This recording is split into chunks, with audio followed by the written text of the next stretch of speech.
In this quiet neighborhood, on this tranquil street,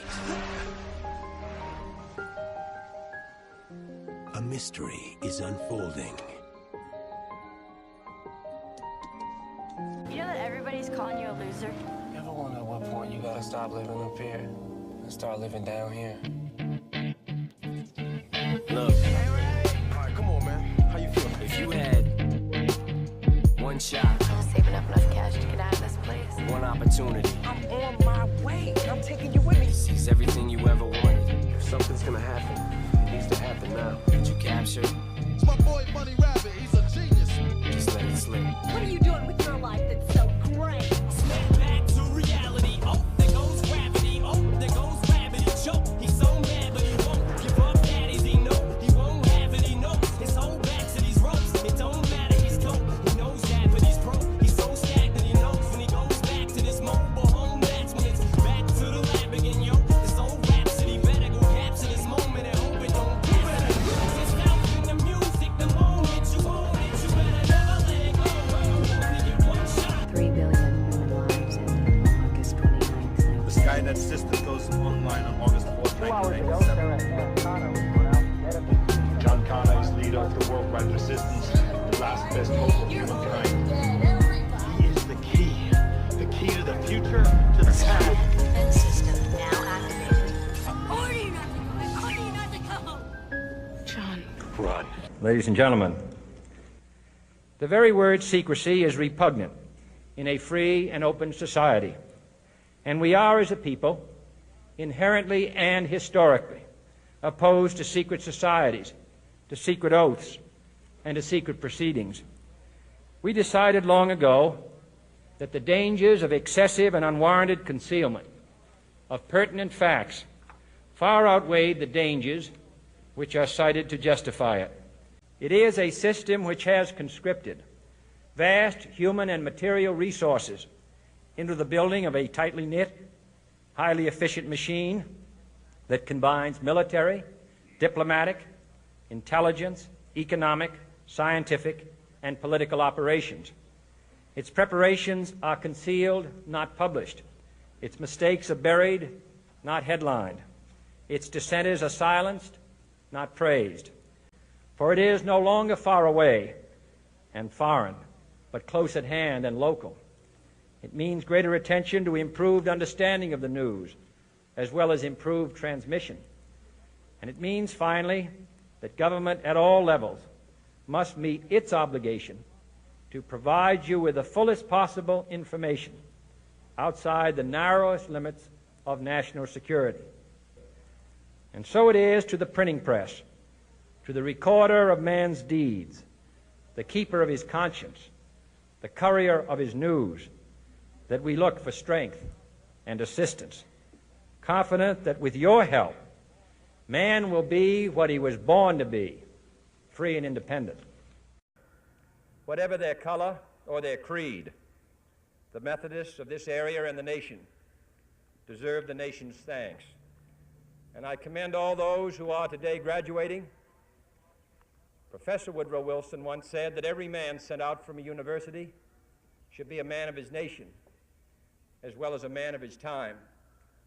And I'm confident that the men and women who carry the honor of graduating from this institution will continue to give from their lives, from their talents, a high measure of public service and public support. There are few earthly things more beautiful than a university, wrote John Masefield in his tribute to English universities, and his words are equally true today. He did not refer to towers or to campuses. He admired the splendid beauty of a university because it was, he said, a place where those who hate ignorance may strive to know, where those who perceive truth may strive to make others see. I have therefore chosen this time and place to discuss a topic on which ignorance too often abounds and the truth too rarely perceived, and that is the most important topic on earth: peace. What kind of a peace do I mean, and what kind of a peace do we seek? not a Pax Americana enforced on the world by American weapons of war, not the peace of the grave or the security of the slave. I am talking about genuine peace, the kind of peace that makes life on earth worth living, the kind that enables men and nations to grow and to hope and build a better life for their children. Not merely peace for Americans, but peace for all men and women. Not merely peace in our time, but peace in all time. I speak of peace because of the new face of war. Total war makes no sense in an age where great powers can maintain large and relatively invulnerable nuclear forces and refuse to surrender without resort to those forces. It makes no sense in an age where a single nuclear weapon contains almost 10 times the explosive force delivered by all the Allied air forces in the Second World War.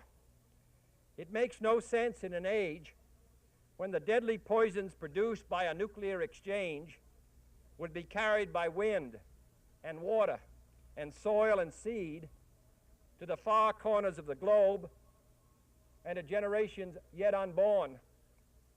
Today, the expenditure of billions of dollars every year on weapons acquired for the purpose of making sure we never need them is essential to the keeping of peace. But surely the acquisition of such idle stockpiles, which can only destroy and never create, is not the only, much less the most efficient, means of assuring peace. I speak of peace, therefore, as the necessary, rational end of rational men. I realize the pursuit of peace is not as dramatic as the pursuit of war, and frequently the words of the pursuers fall on deaf ears, but we have no more urgent task. Some say that it is useless to speak of peace or world law or world disarmament, and that it will be useless until the leaders adopt a more enlightened attitude. I hope they do. I believe we can help them do it. But I also believe that we must re-examine our own attitudes as individuals and as a nation, for our attitude is as essential as theirs.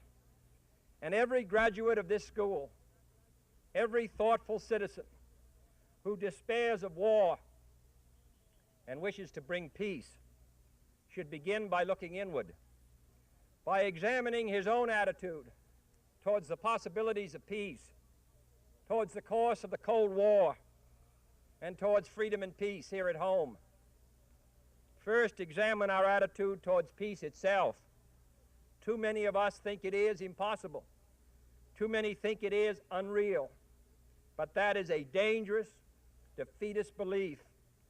It leads to the conclusion that war is inevitable, that mankind is doomed, that we are gripped by forces we cannot control. We need not accept that view. Our problems are man-made. Therefore, they can be solved by man, and man can be as big as he wants. No problem of human destiny is beyond human beings. Man's reason and spirit have often solved the seemingly unsolvable, and we believe they can do it again. I am not referring to the absolute, infinite concept of universal peace and goodwill, of which some fantasies and fanatics dream. I do not deny the value of hopes and dreams, but we merely invite discouragement and incredulity by making that our only and immediate goal. Let us focus instead on a more practical, more attainable peace, based not on a sudden revolution in human nature, but on a gradual evolution in human institutions, on a series of concrete actions and effective agreements which are in the interests of all concerned. There is no single simple key to this peace, no grand or magic formula to be adopted by one or two powers. Genuine peace must be the product of many nations, the sum of many acts. It must be dynamic, not static, changing to meet the challenge of each new generation. For peace is a process, a way of solving problems. With such a peace, there will still be quarrels and conflicting interests, as there are within families and nations. World peace, like community peace, does not require that each man love his neighbor. It requires only that they live together in mutual tolerance, submitting their disputes to a just and peaceful settlement. And history teaches us that enmities between nations, as between individuals, do not last forever. However fixed our likes and dislikes may seem, the tide of time and events will often bring surprising changes in the relations between nations and neighbors. So let us persevere. Peace need not be impractical, and war need not be inevitable. By defining our goal more clearly, by making it seem more manageable and less remote, we can help all people to see it, to draw hope from it, and to move irresistibly towards it.